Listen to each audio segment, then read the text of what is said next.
Baik, di umur 12 tahun, pernah satu waktu Abu Thalib ini mau ke negeri Syam, urusan dagang. Pertama kalinya Nabi SAW, biasanya Nabi ini selalu pemalu, nggak banyak minta dan nuntut ke pamannya. Khusus pada saat itu Nabi SAW bergantung di bajunya Abu Thalib, nggak mau lepasin. Pokoknya dia mau ikut. Abu Thalib heran, nggak pernah Nabi SAW berperilaku begini. Musyawarah sama istrinya, nggak pernah Muhammad begini. Kenapa seperti ini? Pasti ada sesuatu gitu. Maka setelah musyawarah, kayaknya dibawa aja deh. Dibawalah ke negeri Syam. Pergilah Nabi SAW bersama dengan Abu Thalib dan kafilahnya. Pada saat mau tiba di negeri Syam, sebelum tiba di negeri Syam, kafilah ini melewatin sebuah gereja teman-teman sekalian. Dan di situ ada satu pendeta bernama Bahira. Dan ini riwayat Bukhari Muslim menceritakan masalah itu ya. Kemudian teman-teman sekalian, pada saat melewatin kafilah ini melewatin gereja, si Bahira ini kepala pendeta di gereja itu memang lagi nunggu informasi tentang Nabi terakhir nih. Dia ngeliat-liat di jendela gerejanya, setiap kafilah lewat dilihat sama dia, terutama yang dari Jazirah Arab. Secara kebetulan dengan hikmah ilahi lewat kafilahnya Abu Thalib. Dan kafilah ini agak berbeda dengan yang lainnya. Kafilah itu berarti 3 unta ke atas ya, baru dinamakan kafilah. 3 ekor unta ke atas baru dinamakan kafilah. Setiap waktu lewat kafilah Abu Thalib ini, ada awan yang menaunginya. Beda dengan kafilah lain, padahal lagi terik matahari. Dan tidak sengaja, kafilah Abu Thalib istirahat di sebelah gereja, dan ada pohon-pohon kurma yang berderet, itu semuanya seperti menundukkan daun-daunnya ke kafilah itu. Pendeta ini perhatikan, kafilah tanya ini, kirim satu orang, tanya mereka kafilah dari mana nih? Jawabannya dari Jazirah Arab. Dari mana? Dari kota Mekah. Kata Bahira, hidangkan makanan sebaik mungkin di gereja, undang semua kafilah ini masuk makan. Diundanglah. Ringkas cerita, masuklah mereka untuk makan.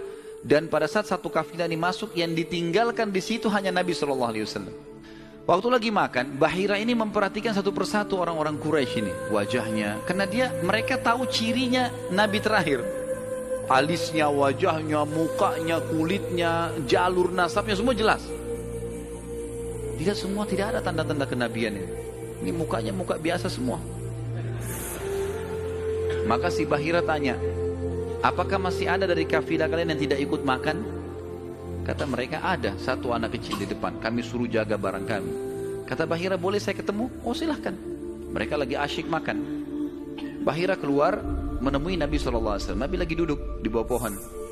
Lalu Bahira memanggil dia, mengatakan, hai anak kecil, ikutlah dengan saya. Kafilahnya disuruh jaga oleh beberapa pegawainya Bahira ini. Masuk di satu ruangan di gereja. Kemudian Nabi SAW berdiri lalu kata, jadi orang Mekah begini teman-teman, di Mekah itu ada patung namanya Lat dan Uzza. Lat dan Uzza ini 2 patung yang luar biasa dikultuskan di Mekah. Hebat patung ini menurut mereka. Jadi kalau bersumpah atas nama Lat dan Uzza sudah tidak mungkin berbohong. Kalau bohong kualatnya. Maka pendeta ini tahu Bahira, dia bilang, hai anak kecil, saya akan bertanya kepadamu atas nama Lat dan Uzza. Ini semua anak kecil sampai orang tua di Mekah tahu nama ini. Dan mereka ketakutan kalau dengar nama ini. Apa jawaban Nabi SAW waktu itu umur 12 tahun. Masih kecil, kalau kita sekarang masih SD gitu. Maka beliau mengatakan, jangan engkau sebutkan 2 nama berhala itu karena aku membencinya. Aku tidak suka dengan patung itu. Penasaran Bahir. Diperhatikan wajahnya, alisnya, matanya Nabi SAW. Perlu teman-teman tahu ya, ciri fisik Nabi SAW itu luar biasa. Tersebutkan secara rinci di Taurat dan Injil. Allah mengatakan dalam Al-Quran, A'udzubillahi minasyaitonirrajim, ya'rifunahu kama ya'rifuna abna'ahum. Orang-orang ahli kitab, terutama Yahudi dan Nasrani ini, maksudnya orang Yahudi dan Nasrani, betul-betul mengetahui Muhammad SAW sebagaimana mereka mengenal anak-anaknya. Kena terinci. Disebutkan dalam hadis, alis Nabi SAW seperti busur panah yang lebar, berwarna hitam dan tebal. Bola mata beliau SAW besar, kelopaknya, dan dipenuhi dengan bulu mata yang lebat. Bola matanya putihnya putih bersih, hitamnya hitam pekat. Hidungnya yang mancung, bibir, dahi dan pipi yang setara dengan wajah, tidak oval dan juga tidak bulat, gitu kan. Kulitnya sangat putih sampai Nabi SAW pipinya kemerah-merahan. Jadi sangat tampan, luar biasa. Sampai ahli hadis mengatakan, kalau Yusuf alaihissalam diberikan sepertiga gagahan dunia, maka Nabi SAW diberikan seluruh kegagahan dunia. Tidak pernah ada orang melihat Nabi SAW tidak suka. Manusia terbaik, pilihan. paling sempurna nasabnya, paling sempurna ilmunya, fisiknya, segala-galanya. Bahira memperhatikan Nabi SAW, ini semua ciri yang disebutkan dalam Injil ada. Dia masih bimbang, dia ingin buktikan satu hal. Apa itu? Dalam Taurat dan Injil juga disebutkan setiap nabi itu punya tanda kenabian. Apa tanda kenabian teman-teman sekalian? Sebuah daging yang menggumpal di pundak sebelah kanan. Dan daging itu berwarna merah kehitam-hitaman dan memiliki bulu yang lebat. Maka Bahira berkata, hai anak kecil, apa kau izinkan saya untuk melihat punggungmu? Dia mengatakan, iya silakan. Dibukalah oleh Nabi SAW. Begitu dia lihat tanda itu, lalu Bahira menciumnya dan mengatakan, kaulah orangnya. Pada saat itu, Bahira pun membawa Nabi SAW masuk ke dalam ruangan makan lalu berkata, siapa walinya anak ini? Wali, ya. Siapa walinya anak ini? Kata Abu Talib, saya ayahnya. Abu Talib berkata, paman. Kata Bahira, tidak mungkin kau ayahnya. Anak ini mati ayahnya waktu dia masih 6 bulan di perut ibunya. Pendeta di negeri Syam tahu.